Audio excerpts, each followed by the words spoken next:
Saludos amigas, amigos, ustedes sintonizan Acento TV y este es su espacio de entrevistas y comentarios a partir de ahora. Como todos los viernes, aquí tenemos al hombre de los viernes, Bernardo Matías. Bienvenido. ¿Qué nos tiene hoy? Saludos, ¿cómo estamos? Bien, bien. Un saludo especial a los amigos televidentes. Hoy queremos compartir, reflexionar sobre el espejismo del desarrollo y el progreso en la sociedad dominicana. En la República Dominicana. Sí, en este país. Esta es la economía que crece más en la región y tiene 50 años creciendo. Ahora la pregunta es, ¿el crecimiento económico es sinónimo de desarrollo? Vamos a ver. Sí, que somos el doble si de desarrollo. Somos el doble de la economía de la economía de Uruguay, por ejemplo. Pero Uruguay exhibe unos niveles de desarrollo humano y de equidad que están muy lejos de los nuestros. Bueno, ya tú vas a ser el entrevistado. No. Bueno, tú sabes que hay en la mitología griega, ahí está el famoso mito de Sísifo, que quien fue condenado a subir una piedra hasta la cima de una montaña, la piedra se le caía en la falda de la montaña y tenía que descender nueva vez. Y otra vez. Detrás de eso, de esa concepción griega del tiempo, de la historia. Tiempo circular. Está la circularidad, el eterno retorno de ir y volver, de volver e ir. La sociedad dominicana se parece un poquito a eso, al mito de Sísifo. Fenómenos sociales, culturales, políticos se reproducen, se recrean, resuenan, repican, surgen, desaparecen,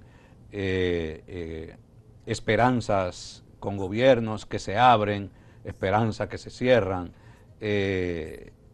la gente pensando en que vamos a avanzar y de un momento a otro parece como si volviéramos nueva vez a la falda de la montaña y apostamos a subir la piedra a la cima y la piedra vuelve nueva vez. Y se reproduce en términos real y simbólicos en toda la sociedad. Ese es como una absurda negación al cambio que nosotros experimentamos. Y las cosas parecen como si se repitieran una vez más en nuestra historia. Y podemos citar muchos ejemplos pequeños y grandes en la sociedad.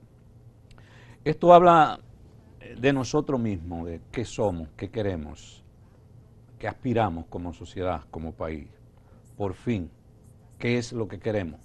¿Cuál es el Estado? ¿Cuál es la sociedad al que nosotros aspiramos?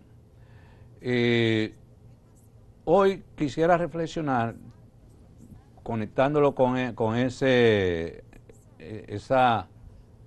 lógica absurda de un eterno retorno, de una lógica circular de la historia dominicana, de dos factores que inhiben e impiden los cambios estructurales que necesita esta sociedad. Estoy hablando de cambios estructurales. No estoy hablando de cambios circunstanciales, puntuales, de parche, de iniciativas, de acciones aisladas, sino de transformación de la sociedad y del Estado. Por ejemplo. Como tal. Por ejemplo. Entonces, permíteme decir entonces, y después pone el ejemplo. Entonces, hay dos elementos que son inhibidores de esos cambios estructurales, que es la idea del progreso o del desarrollo que ha orientado toda la historia de la sociedad dominicana del siglo XIX. Y en segundo lugar, el dominio de las ideas conservadoras en la conducción del Estado. Esos son dos factores que inciden sustancialmente en que en este país se hagan difíciles los cambios estructurales. ¿Qué ibas a poner de ejemplo? No a ponerlo, sino a pedirte quizás si eso podía ser ejemplo. Cuando aquí se hace, que lo han hecho todos los gobiernos, uno más que otro, una obra de infraestructura, se elogia mucho a ese presidente o a ese gobierno y dicen que eso es desarrollo, que eso es progreso. ¿Exactamente es eso progreso, desarrollo? Bueno, ese era el punto que seguía de una vez. Pero estamos muy bien yo conectados. te estoy adivinando, ¿no? Sí, Te dejo entonces que tú sigas explicando. Sí, las élites, los grupos intelectuales, empresariales, el mismo imaginario popular ha asumido una visión del desarrollo y del progreso que es muy heredado del siglo XIX en cuanto a entender desarrollo como la expansión de infraestructuras físicas. Y los gobiernos que no son muy dados a eso lo ven como malos, aunque hagan muchísimas otras cosas buenas. Entienden que, dice, pero fulano no puede exhibir nada. Y una muestra de eso es, por ejemplo, que problemas muy importantes y que tienen que ver con una infraestructura, pero que no se ve. En el Gran Santo Domingo, por ejemplo, en Santiago, que son los dos polos urbanos más grandes, hace falta, hace muchísimos años, una intervención para un gran sistema de aguas residuales y alcantarillados moderno. Sí, No se hace porque la gente dice eso no lo puede exhibir un gobierno, no se ve hacia abajo. Ahora, si hay que hacer un edificio que se vea y dice eso lo hizo fulano, eso se hace.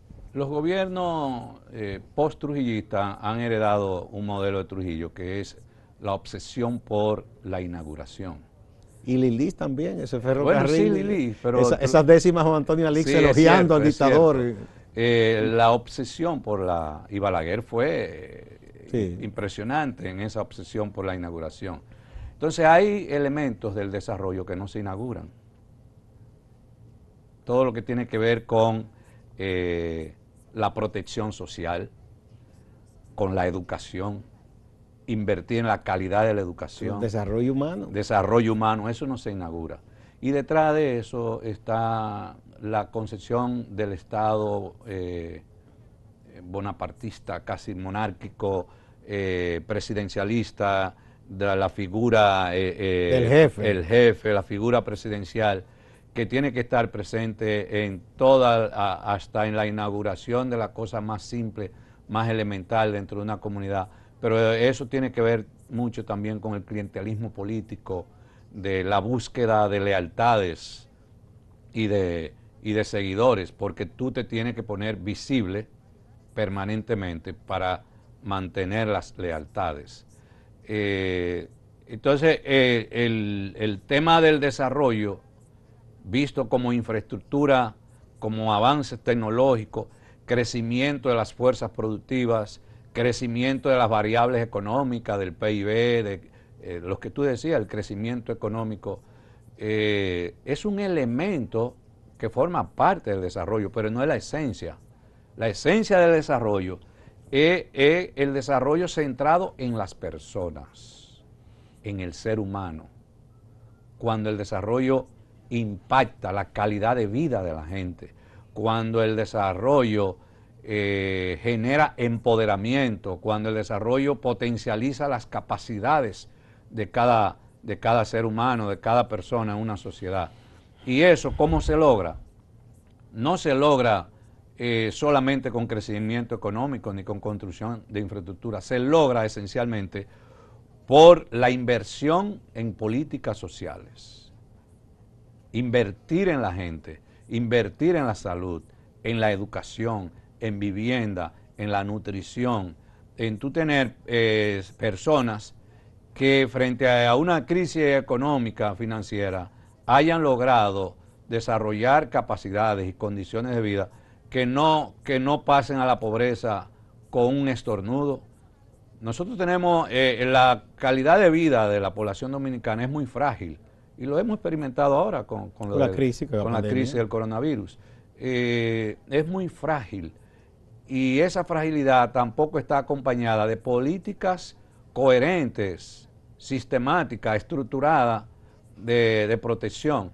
Hay países que tienen lo que se llama un piso de protección que no puede bajar la protección social independientemente de la crisis, de ese límite, para no afectar la calidad de vida de la población.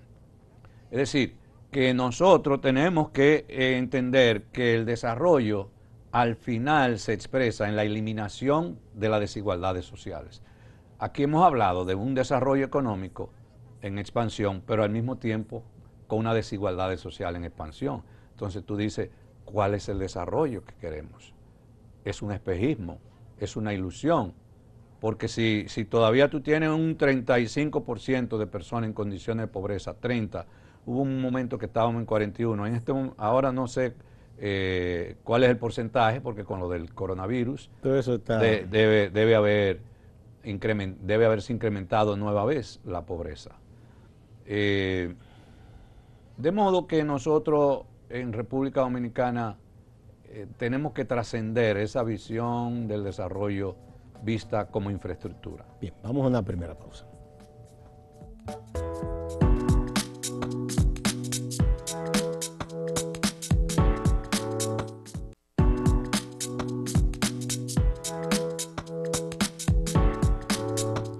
Seguimos con Bernardo Matías, antropólogo social, el hombre de los viernes, hoy tratando de qué es eso del desarrollo, qué es eso del progreso, qué tanto es cierto que República Dominicana, que lidera la región en crecimiento, en verdad ha alcanzado niveles de desarrollo en la gente, en su gente.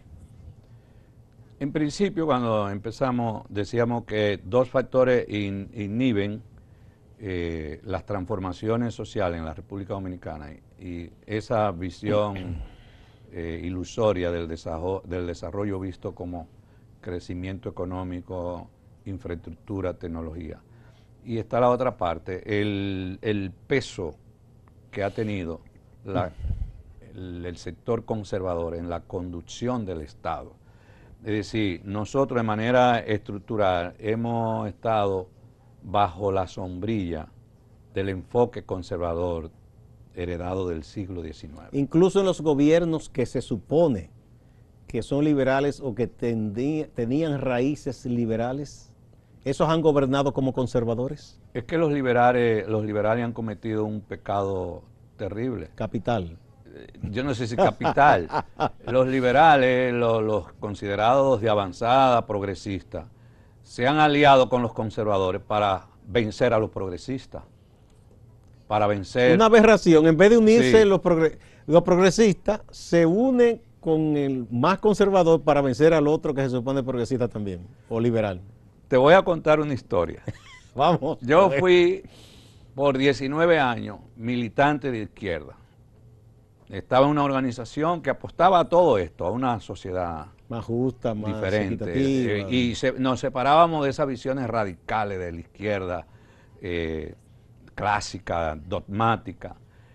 Y tuvimos una reunión con Leonel Fernández, que era candidato a la vicepresidencia. Eso fue entonces en el periodo... En 1994. Juan Bosch era el sí, candidato. 94. En el 94, sí, exactamente. Sí. El padre Toño era candidato a la presidencia. Del partido Panes. Y nosotros, como ahí estábamos Alejandro Abreu y yo y otro amigo que murió no hace mucho, José Eusebio Suero, y nos reunimos con Leonel y le propusimos la creación de un bloque progresista para enfrentar a Balaguer, donde estuviera el PLD, el PRD y la izquierda progresista. La respuesta de Leonel Fernández fue: entre el PLD y el PRD hay una deuda histórica inconclusa, de la cual yo no soy parte.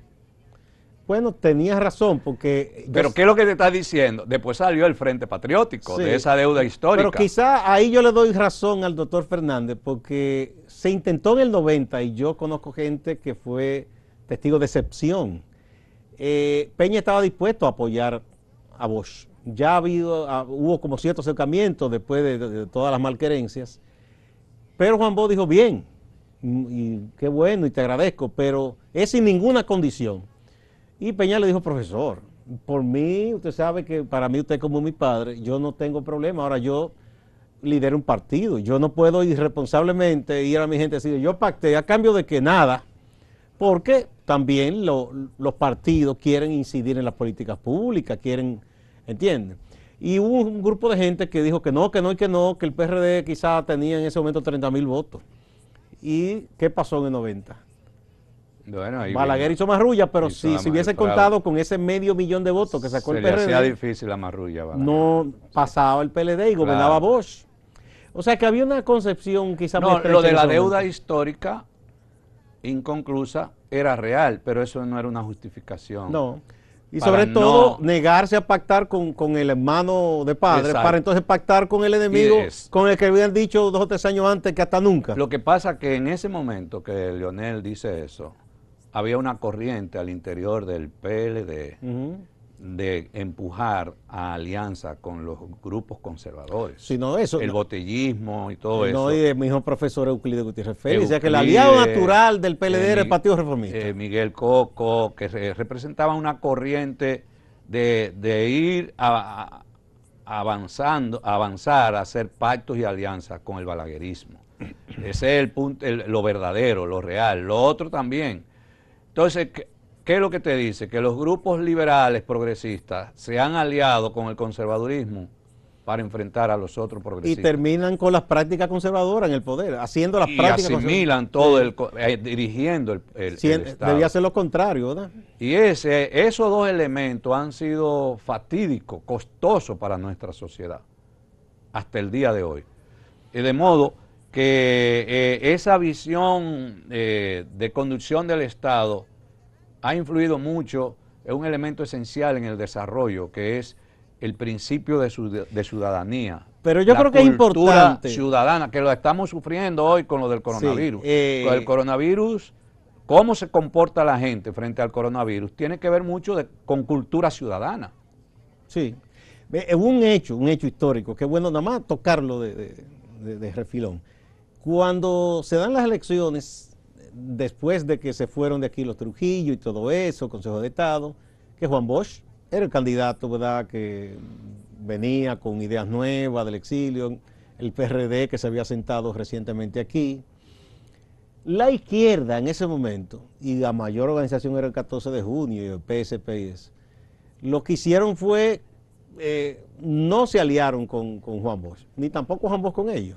Ahí se dividieron los liberales y la gente de idea progresista. Entonces, ¿qué pasa? Que después que a Juan Bosch, que llega al poder, le dan el golpe, la que pone la sangre es la izquierda. Es un absurdo, o sea, no lo apoyaste antes, entonces después te sacrificas. Es triste. Esa ha sido la constante histórica también de la izquierda. En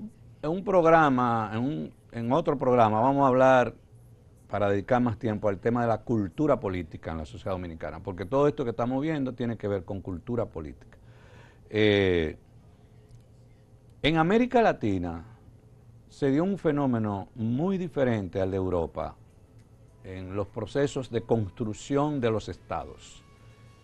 En América Latina, los estados, en los procesos independentistas, se fueron definiendo a partir de pactos entre las élites, sin que hubiera participación de pueblo, trabajadores, etc. Tiene que ver mucho con la misma estructura social. Las élites son las que construyen y definen el modelo de Estado en toda América Latina. Sustituyen a la metrópoli colonialista por una élite local y dejan a la gente que ha estado fuera. Exacto. En Europa sucedió todo lo contrario. Se produce un pacto social de la burguesía y los trabajadores. Y dentro de ese pacto social se crearon aspectos que son como valores duros de estas sociedades, que ningún gobierno puede tocarlo. Y uno de ellos tiene que ver con la protección social, con la salud, la educación.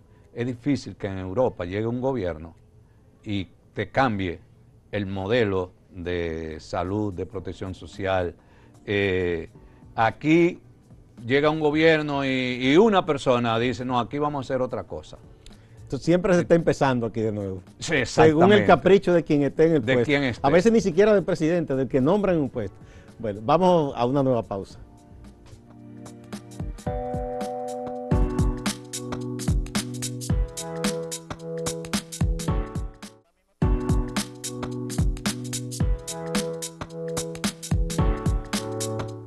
Continuamos con Bernardo Matías, el hombre de los viernes.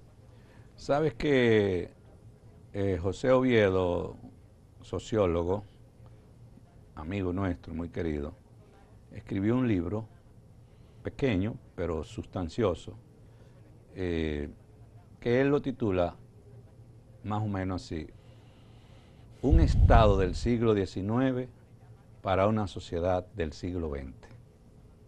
Interesantísimo el título. El título ya como que te describe. Provocador, Sí. provocador. ¿A qué se refiere ese Estado del siglo XIX? A ese eterno retorno de los cambios del Estado que no llegamos a alcanzar. No hay continuidad de Estado como tal. Es ese déficit institucional, histórico que llevamos, el peso predominante que tiene la figura carismática, presidencialista en nuestro país, el peso que tiene todo el clientelismo político en la sociedad que limita el desarrollo, que la visión patrimonialista del Estado, un partido que llega y cree que el Estado es propiedad suya y hace con la gente lo que quiera, con los recursos lo que quiera. Se trata de eso, y eso es un Estado del siglo XIX. Para una sociedad del siglo XX, se refiere que no podemos negar que hay un desarrollo en términos de fuerza productiva, tecnológico, de infraestructura en la sociedad dominicana, cuando tú no puedes pensar que es la misma sociedad de hace 30, 40 años atrás. Ha habido cambios, incluso en términos de reconfiguración de la misma estructura social, una clase media en expansión. No hay grupos privados que nacieron y crecieron que no eran los 2 o 3 tradicionales de hace muchísimos años.